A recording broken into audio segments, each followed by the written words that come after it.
So my name is Manya Lazaroff, and born and raised in Crown Heights, Brooklyn. Bit cliche, right? And obviously I'm living in a place called College Station, Texas. Anyone ever heard of it?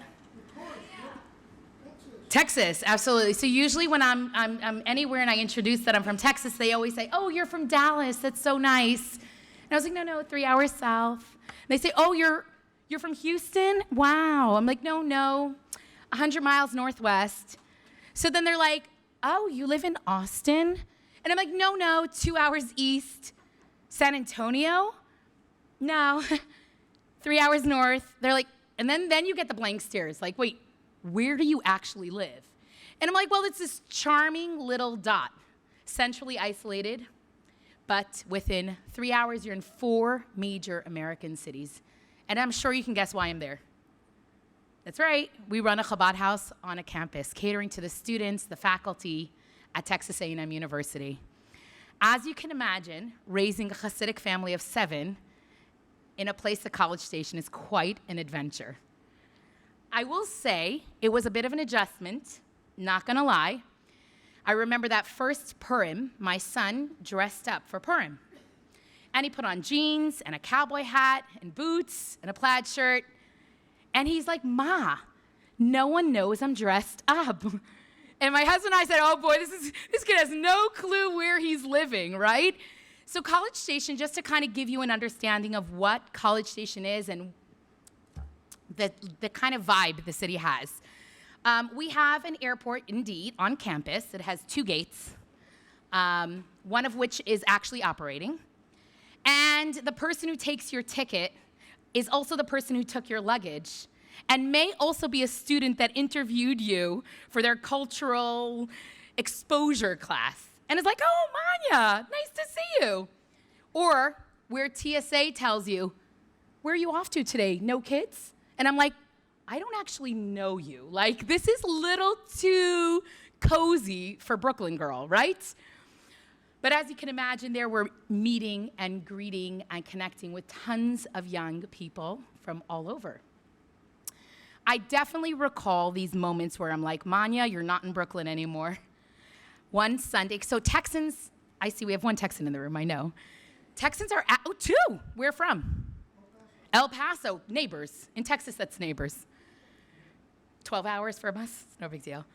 So I recall one Sunday I was in the Dollar Tree. Got to get some, stuff for the kids, the stuff that you're going to throw out in 48 hours, so it doesn't matter. And we're there, and everyone is really friendly. So this lady in line says to me, she said, "Howdy." And I'm like, "Howdy." She's like, "You know what I love about the Dollar Tree?"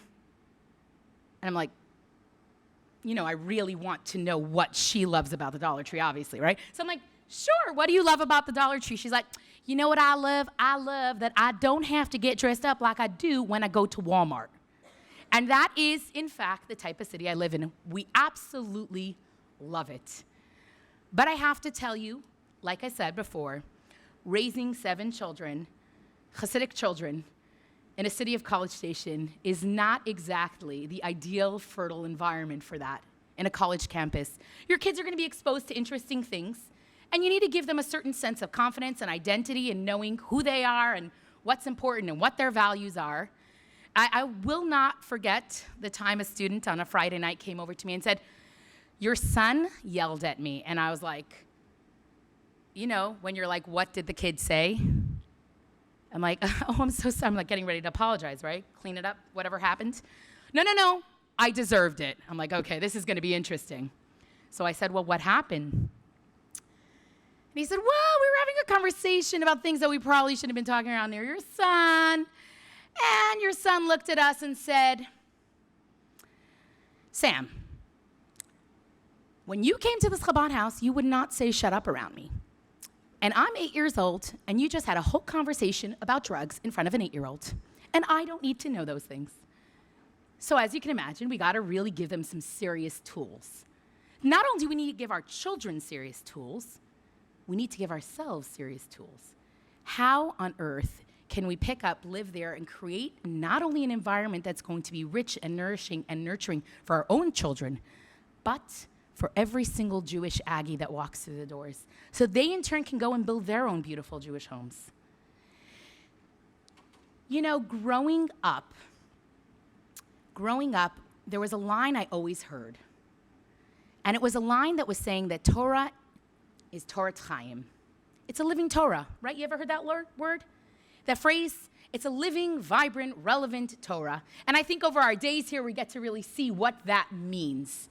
Well, for me, I had to go on a fascinating journey. Though I was born and raised learning Torah all my life, and knowing that in the word Torah, there is, in fact, the word teacher and guide.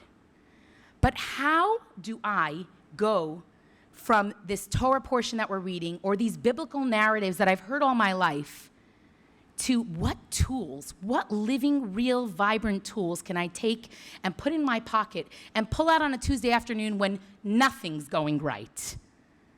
Or at least it seems that way. Because there are those days. Anyone had those days? Yes, thank you for making me feel a little...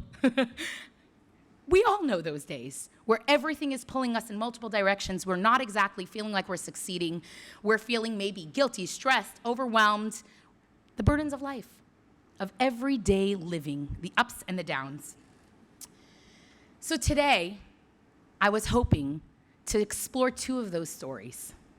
Two of those ancient stories which have such relevant, vibrant, practical, and real lessons for you and I in 2022.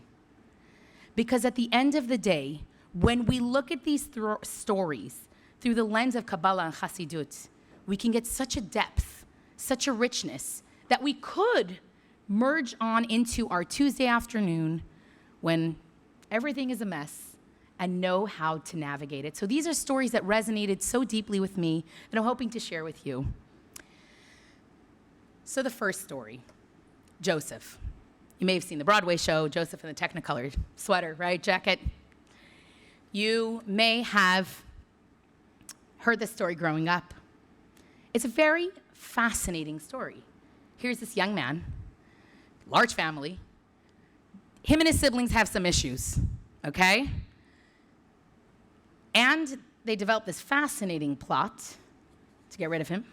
And we know he is sold as a slave to Egypt.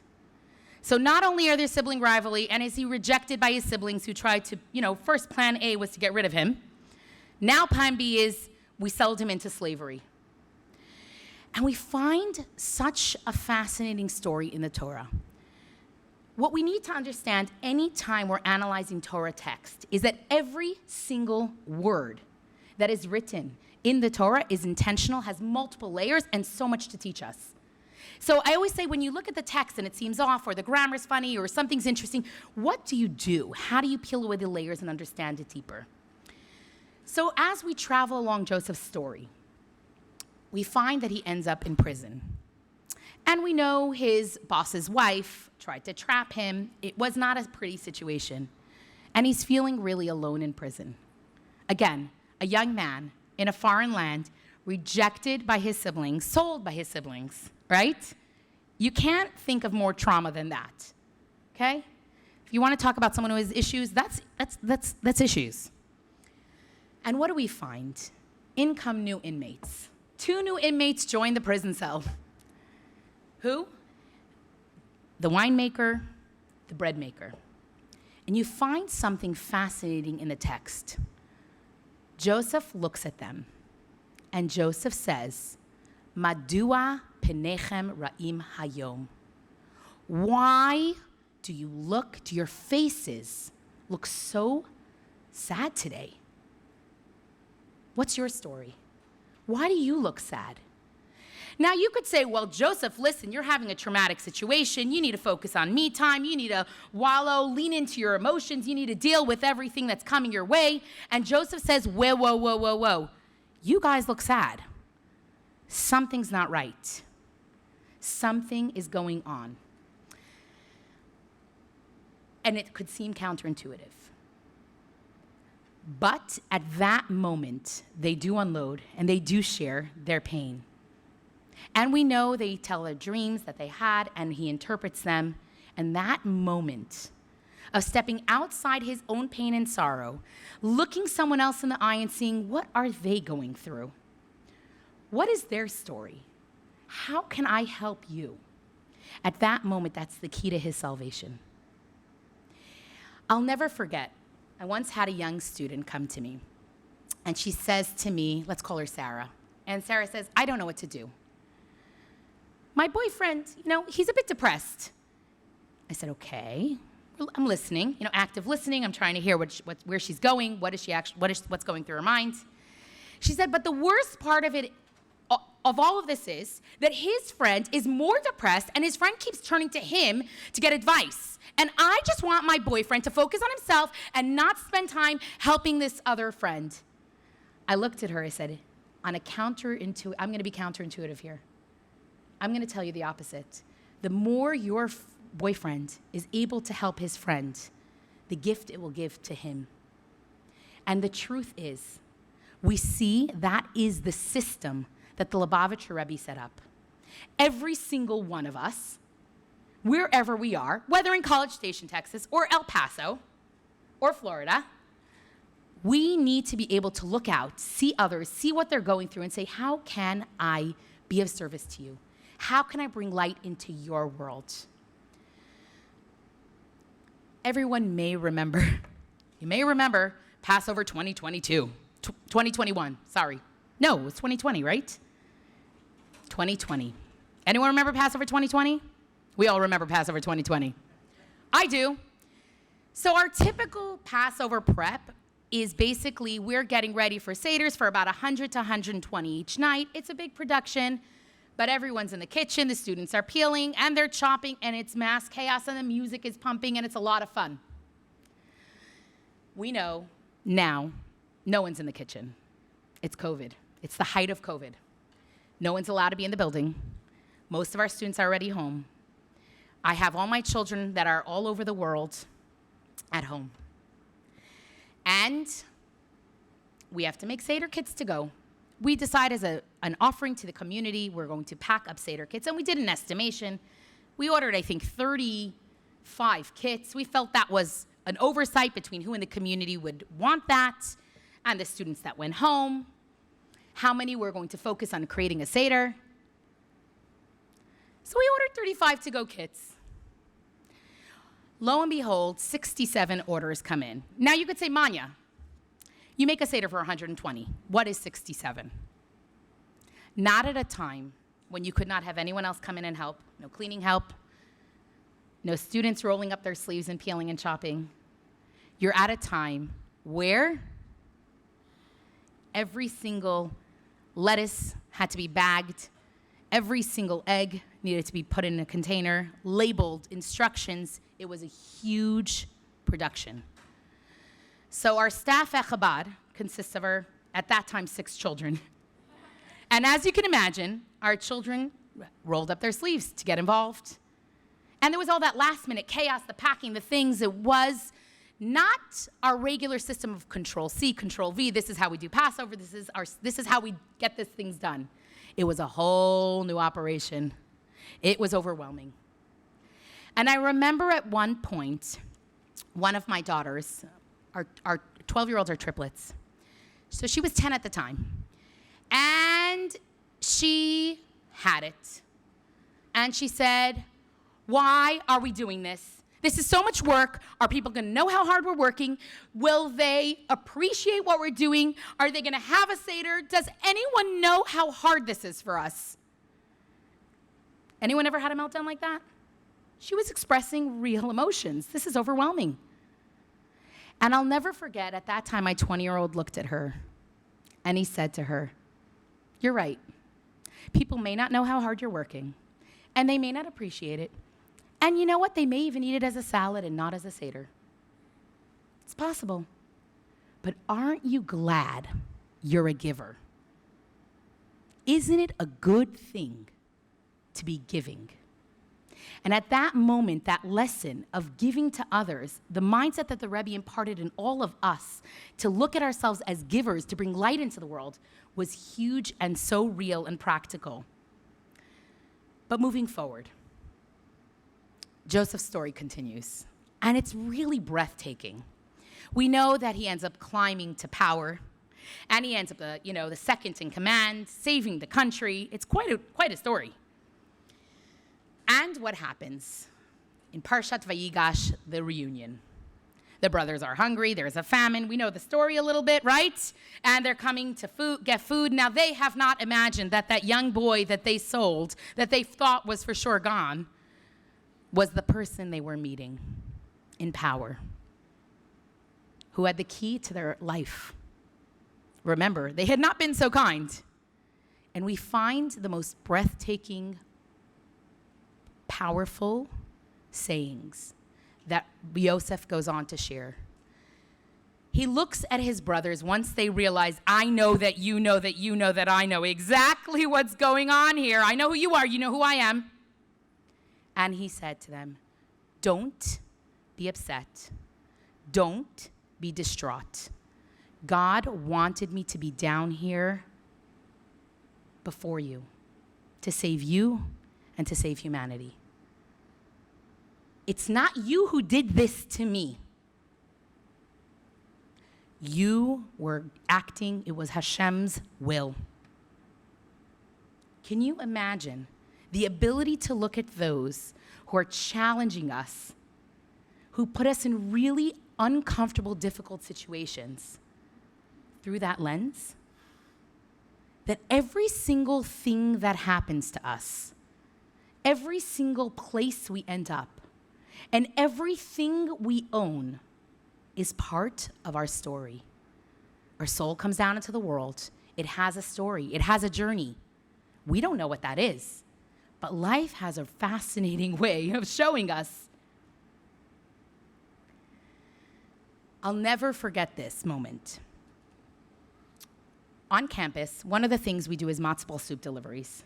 I would say we deliver about 150 a year. Students are sick, you're alone in a dorm, you're away from home. It's a really good way to support a student feeling very lonely and not well. We all know when you're feeling sick, a nice bowl of hot matzo ball soup delivered to your door, it's a great hug.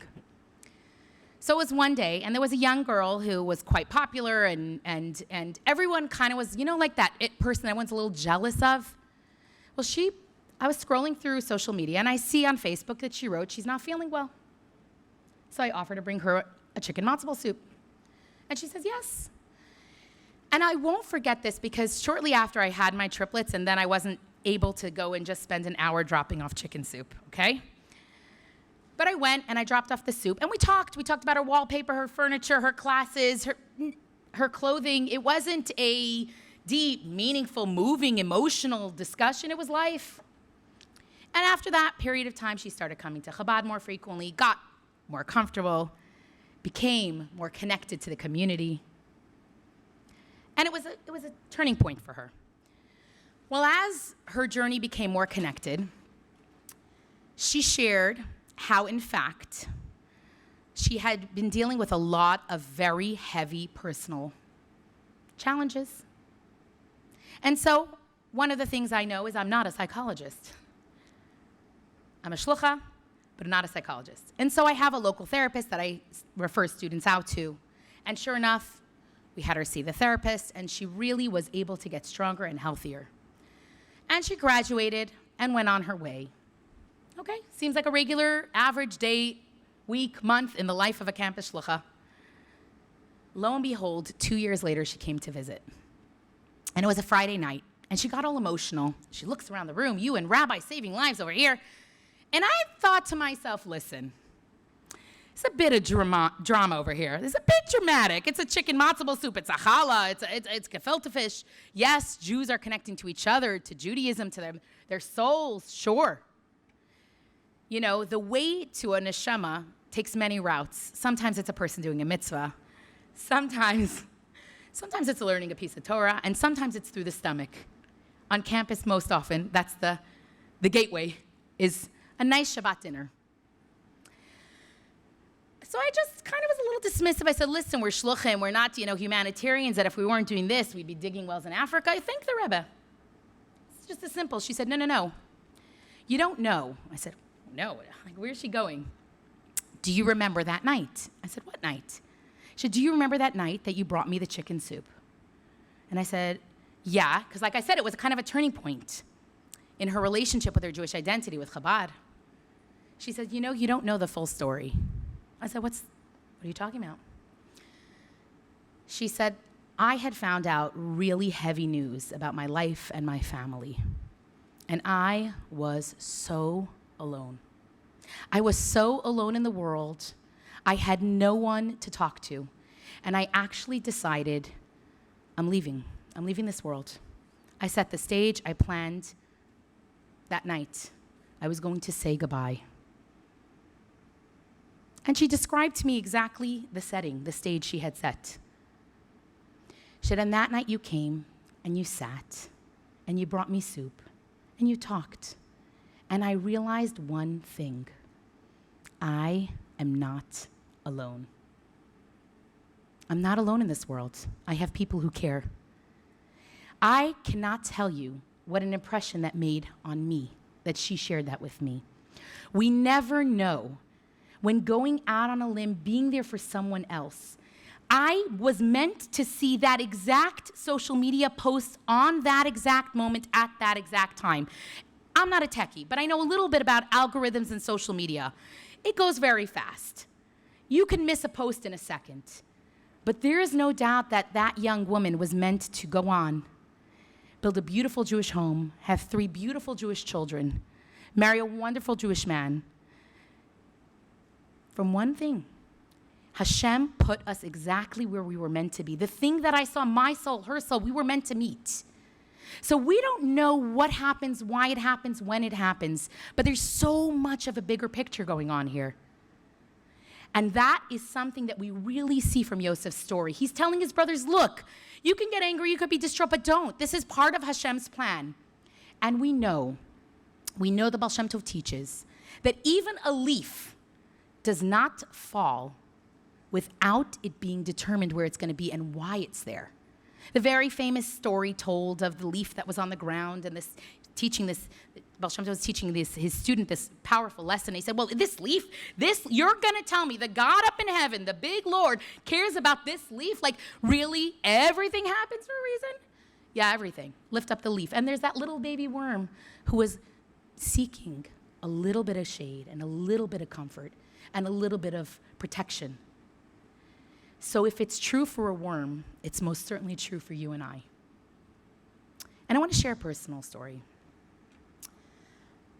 Our city is 100 miles from the closest kosher pizza shop, mikveh, and Jewish school. So as you can imagine, raising children with online school, homeschool, it's kitzat balagan if anyone lived through the COVID, having all your kids home, and it's a bit chaotic. And I remember one time my triplets were 6 years old and we drove to Florida. It was winter break. And we have an opportunity to get the cousins and spend time and friends and family. And something happened. My husband had left on birthright, drove me there, left on birthright to take 10 students to Israel. And it was 10 p.m. And my triplets, I was alone, and I suddenly got cornered. And let me tell you something. They ganged up on me, okay? They had realized they're 6. Their world is college students in a college town. They realized their cousin came home from school with a friend on Thursday, saw the friend on Friday. On Shabbat, the friend came over to play, and on Sunday, they went for pizza and to the beach together. And it was Sunday night at 10 p.m., and they said, it is not fair. Why do we live where we live? We have no friends. What do you say? So I try all these methods of parenting, asking open-ended questions, and I say to them, well, why do you think we live where we live? One says, oh, I know, we got to be there for the students. We have a Chabad house, we're shluchim. And then the other one says, this is what I mean by ganged up, okay? Hear me out. It was 1 to 3.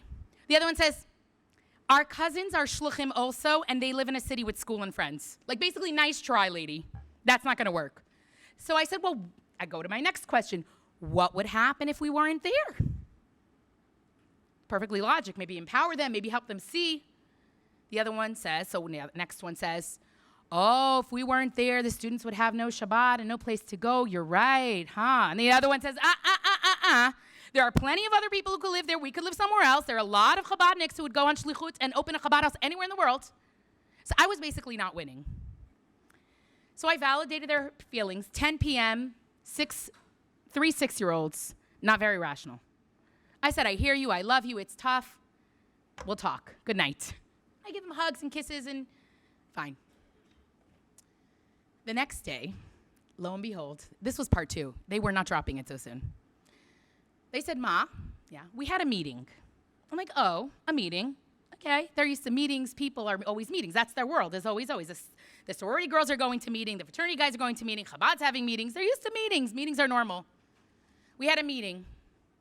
And we decided in our meeting that we want to go to public school. Great thing for a Hasidic mom to hear, right? So I'm really working. Remember, I'm still alone. No husband to good cop, bad cop, play it together. None of it. So I'm like, trying to play it cool, right? Poker face. Public school. What's that? Oh, no, Ma, don't worry. A Jewish public school.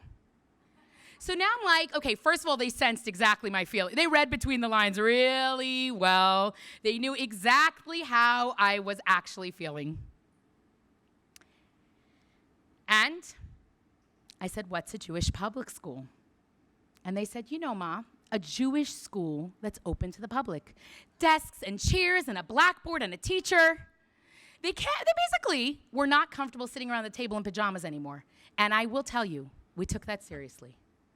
We got them desks and chairs, and we took our living room and put up a blackboard because they needed to feel that they were heard. But how do I take kids and raise them like that? And I once got a phone call from a friend, a fellow shlucha, and she said, Manya, I feel so guilty.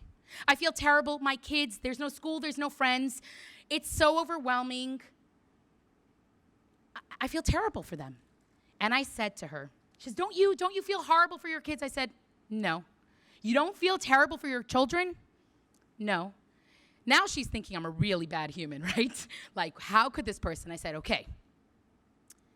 Judaism teaches us, mysticism teaches us that every soul, every neshama ends up exactly where it is meant to be. Like I said, the places we end up, the people we meet, the things we own, every single part of it is intentional.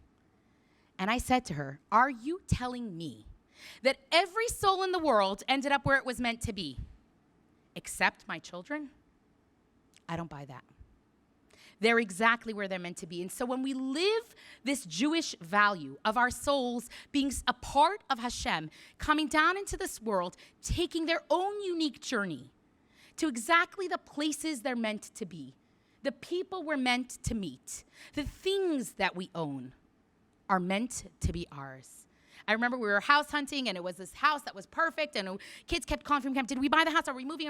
And I said, a big idea that's so simple. If we are meant to own this home, if we are meant to elevate the godly materialism of this home, the beams, these rafters are meant to have Shema said in this home, a kosher kitchen in this home, we will end up owning it because it's very big, but it's also very simple. Everything we own, the places we end up, the people we meet, we're all together for a long 5-day weekend. You never know who, what, when, where. At this retreat itself, many years ago, we had a self-proclaimed atheist college student who for 3.5 years did not do one Jewish thing. Not Chabad, not Hillel, nothing. His friend in his final semester begs him, come, take Sinai Scholars, you'll get money. And I remember my interview with him because this was once and unique. You know I'm an atheist. You're Jewish? Yeah. We love Jewish atheists. Come to class. And I remember he joined class and he wasn't, at the end, he's like, this is nice. I'm not sure what it is. Then his friend says, hey, I'm going to D.C. to this 5-day retreat. You want to come? 5-day retreat, D.C.? I've always wanted to go to D.C. Sure. And this young man, raised in a very assimilated home, spends 5 days at Sinai Scholars, and now he has a dilemma. He comes over to me and he says, Manya, I met this girl. And I connected with this girl like I've never connected with anyone in my life. We talked all weekend long, every night. I said, okay, so what's the problem? Like, I'm like so confused at this moment. Like, sounds pretty good. He's like, well, I'm dating this girl named Christy. Back in College Station. Do I dump her for her? What do I do? And I said, whoa. You're actually not dating anyone. You need to date yourself. You need to date David. You need to get to know who am I and what's important to me and where am I headed. Because if you're in a relationship but your soul is connected to someone else, you got a problem. Fast forward. And David marries the beautiful Jewish girl that he met at this retreat. And after his wedding, he sent a note to us saying, without Sinai scholars and without Chabad and without the JLI retreat, I would never have even known I could build a Jewish home. He was meant to be here. It's all bigger than us. We, the people we meet, the things that happen, it's so much more beyond us. So you can tell me, listen, Manya, that sounds great. That's really idealistic. But life is really rough. I have a lot of things coming at me. My external circumstances, whether it's home, life, marriage, whatever it is, the world is going faster and faster and faster. We're being pulled in so many directions all the time. We can't catch a breath. The world, we're inundated with news, politics, whatever's going on in the world. There's just it seems so overwhelming. So Manya, that's nice that I'm where I'm meant to be and with who I'm meant to be, but like, actually, life is really rough and really challenging me. Enters the second ancient tale, the second narrative in the Torah that I find so tremendously empowering. Miriam. We know Miriam is born in a very dark time for the Jewish people. They're in Egypt. As a matter of fact, the time is so dark that her parents name her Miriam from the word mar, as in maror, bitter, reflecting this terrible, bitter exile that Miriam and the Jewish nation are thrown into. And we know that Miriam's parents separate. They're not going to be married, they're not going to have children, and her father, Amram, was a leader. And Miriam takes her personality, takes her name Mar, bitter, and she taps into something deeper. She challenges the status quo. She flips the narrative. What else did Miriam's name contain? The word Marie, which means to rebel. Miriam, rebel. And we know her rebellion, her challenging the status quo, she, first of all, challenges Pharaoh. He says, kill the baby. Her and her mother are midwife. She stood up to Pharaoh. Her mother said, no, don't listen. She's just a kid. It's okay. We know she's saved. Then her father, who separates from her mother, she says to her father, you are worse than Pharaoh. Pharaoh just wants to decree to kill the baby boys, and you will make sure there are no baby girls born. And her father says, you're a young child, but you have a point. And sure enough, he remarries and rejoins with his wife. And who is the baby that is born from that reunion? Moses, the one who leads the Jewish nation to freedom. Miriam herself, a prophetess, challenges the women and says, women, we will be exiled. We will leave with miracles. Bring your packing. You're in a rush. It's a crisis. What do you grab? And Miriam says, make sure you grab your timbrels, your drums. Make sure you get your tambourines. We're going to need them. We're going to need to thank Hashem and praise Hashem. 1 second. Exile for many, many years. You're telling me there's a different way to look at this? You're telling me you have faith that we will be able to be free and praise and thank Hashem? How is that possible?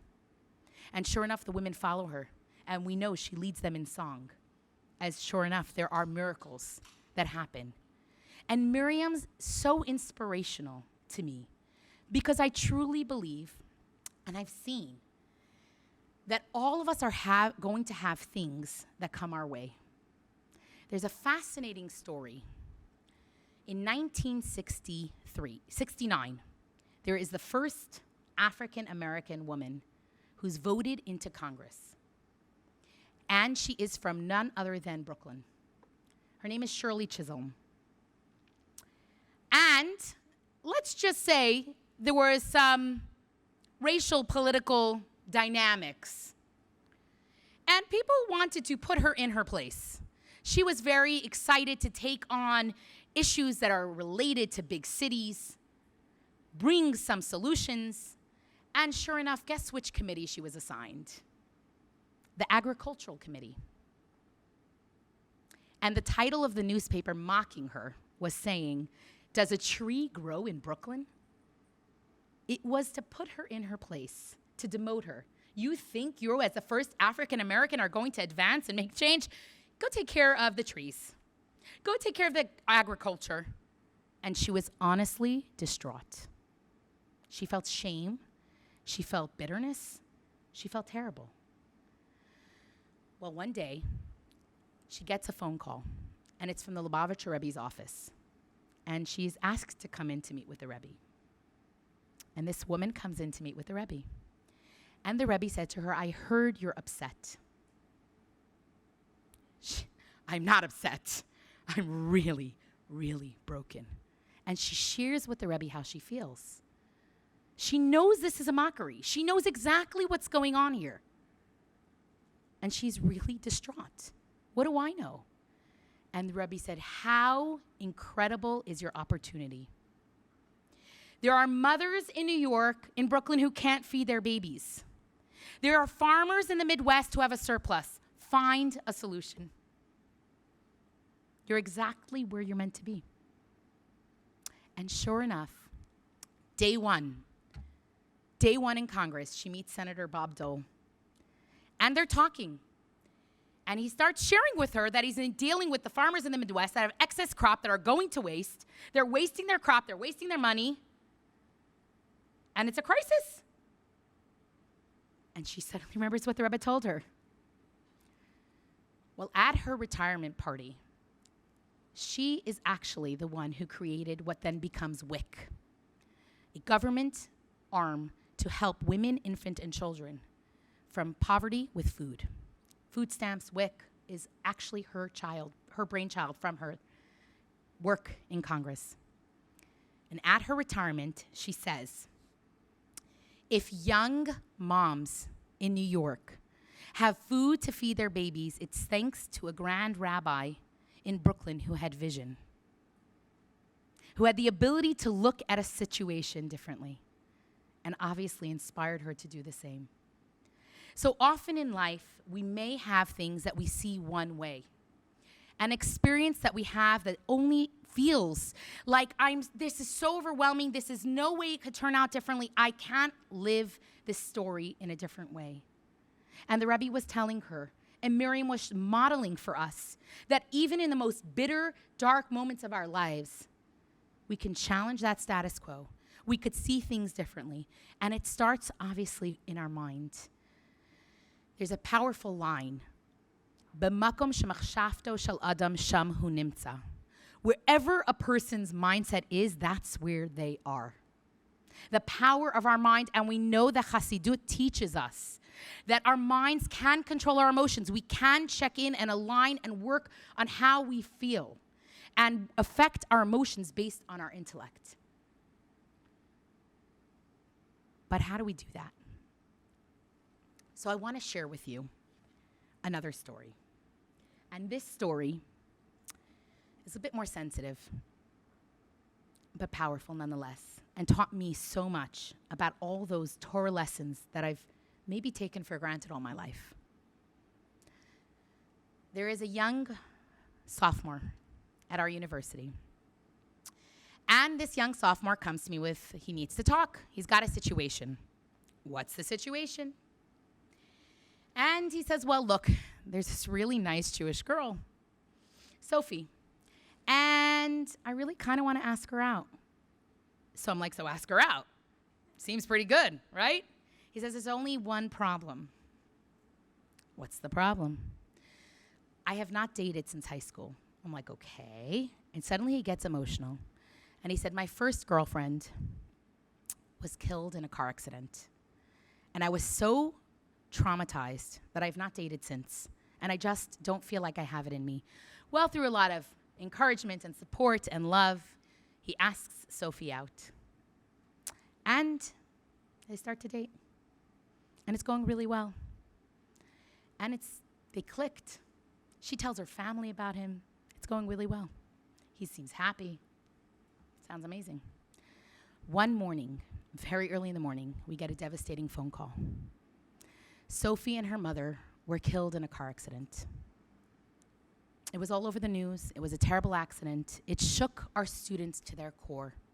They had never experienced death like this. It was an absolute tragedy, and we were worried. And we had to really think of how we can support our students. But the person we were most worried about was this young man. And we knew, God forbid he's in class and finds out on the news, we don't know what will happen. And so we go to campus, and we pick him up, and we bring him to Chabad, and we tell him this devastating, life-shattering news. And he just looks at us, and he says, nothing, just this. The weeks that follow were grueling. We could not leave him alone. He had to stay at Chabad. He slept over. We had to make sure he ate. Our entire Chabadas became like a Sheva house. This was devastating. She was essential. She was my right hand. She delivered matzo ball soups, helped with dinners, taught my children. She was there every single day of the week. She was friends with everyone. A gift to the community, a bright light. And we start to discuss with him and our students, what does Judaism believe about souls? What does Judaism believe about our journey? What does Judaism have to say about such terrible circumstances? And he's hanging out Chabad more. And he decides he's going to take on a mitzvah in her honor. He's going to start to put on tefillin. Because she can no longer do mitzvot, he's going to do for her. And bit by bit, this young man starts to grow and connect with his family, his people, his identity. His mother joins us for our Mom Sinai Scholars, and she told me, I have never seen my son so happy in his life as he starts to grow and learn and connect. And he explained to us one day, the first time I faced a tragedy, there was no explanation. Life happens. Oh, well, girlfriend's gone. The second time I had Judaism, I had Torah, I had clarity, I had an understanding that her soul was a gift. Our community was blessed. And this young man has gotten to see everything happens the way God planned it. Because following 3 years later, he's helping in the kitchen. Because as he got closer to Chabad, what happens the closer you get to Chabad, the more you see the mechanics and you end up rolling up your sleeves. And anyone knows, you know, you've seen it. Serving, clearing, it's like a home. It's like a family, very Hamish. As a matter of fact, once or twice I hired waiters and my students get very offended. Like, what are they doing in our kitchen? Like, what's going on here? This is our space. Like, they're not comfortable. It's their Chabad house. And they're learning really what it means to build a Jewish home, right? And there are plenty of people who met around the table braiding challah together and are married and built beautiful Jewish homes. So, nothing like hands-on learning. Well, this young man is clearing the table on Rosh Hashanah. And another one of our students had a friend visiting from California who multiple times their flights got canceled and had COVID and had this and then had that. And they're clearing the table and he says, who's this young lady? And they hit it off. And by the end of Rosh Hashanah, 48 hours later, my kids are saying, Ma, do you see what's going on there? And everyone is going, what is going on there? And sure enough, he got married last year to this beautiful young lady that he met at Chabad many years later. What's the power of these stories? What is the power of us taking a journey from the Torah back into our lives and constantly learning what these values teach us and how they can help us navigate? At the end of the day, things are going to happen. Life is going to take us on a journey. No one could have more trauma complaints and sit on the therapist's couch longer than Joseph and Miriam. They had plenty of reasons. They got plenty of issues. Plenty of generational trauma, personal trauma, right? I always tell students, when people say, I have such issues, I say, you have issues? Baruch Hashem. Thank God. It means you're alive. Welcome to life. But how we navigate them is really remembering who we are, where we find ourselves. We are not victims of our circumstances. Hashem put our souls into our bodies, sent us into this world for a certain amount of time, long, hopefully healthy, wonderful, robust, incredible years, God willing. And what can we do about that? What do we do about what happens to us? The circumstances surrounding us. And I have to tell you, we have way more to study. We only talked about 2 characters, 2 stories, and we did the abridged version.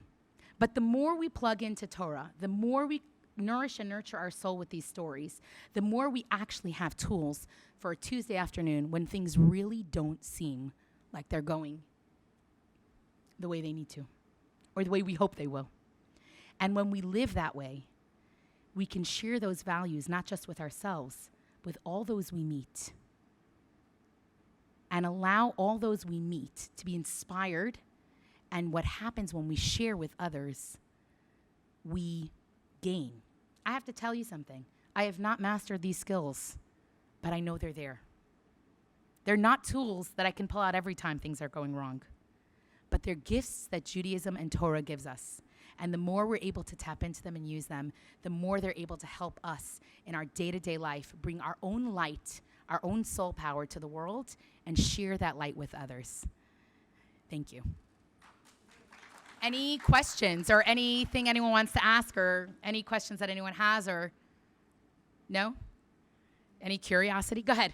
The question was, when people say everything that happens is random and there is no such thing as faith, faith is not something you can sell, ingest, or buy, right? First of all, we have to know as Jews, we are maminim b'nei maminim. We actually have within our, you want to talk about generational trauma? We also have generational DNA. We also have powerful, positive tools that are a part of us. We are believers, the sons of believers. It's actually in our DNA. The work begins to unearth that, tap into that, and pull that energy from within, from in our soul power, into our day-to-day lives. And that takes work, that takes learning, that takes having a good mentor, that takes a lot of other ways to do so. But in fact, we have it within. So I'm not going to hit someone over the head with, you must be a believer, have faith. No.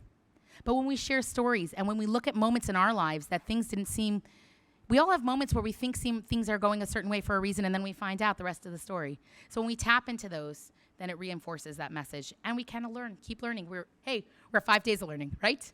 Go ahead. You brought up a beautiful point.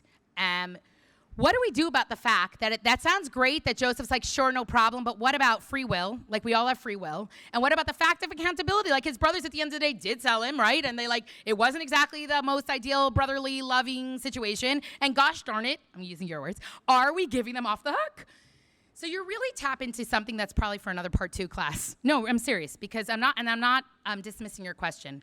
What you're really asking is the paradox between free will, bechira, and hashgacha pratis, divine providence. Where does one begin and one end? And it's really a deep philosophical paradox that, in fact, do coexist. I can never look at this young man and say, oh, she died for a reason, it's fine, you'll be fine.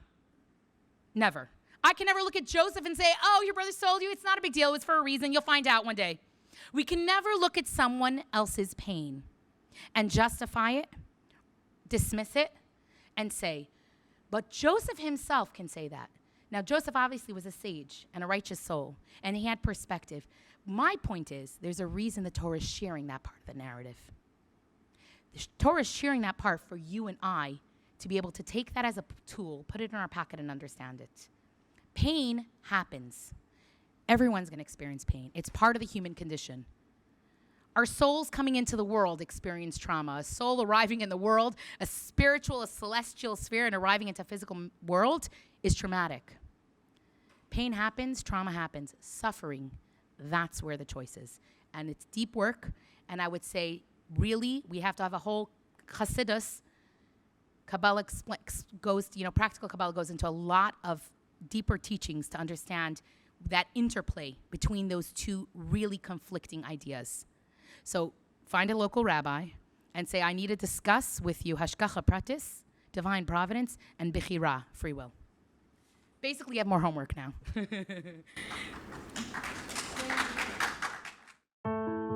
Click the button below to subscribe to the JLI YouTube channel.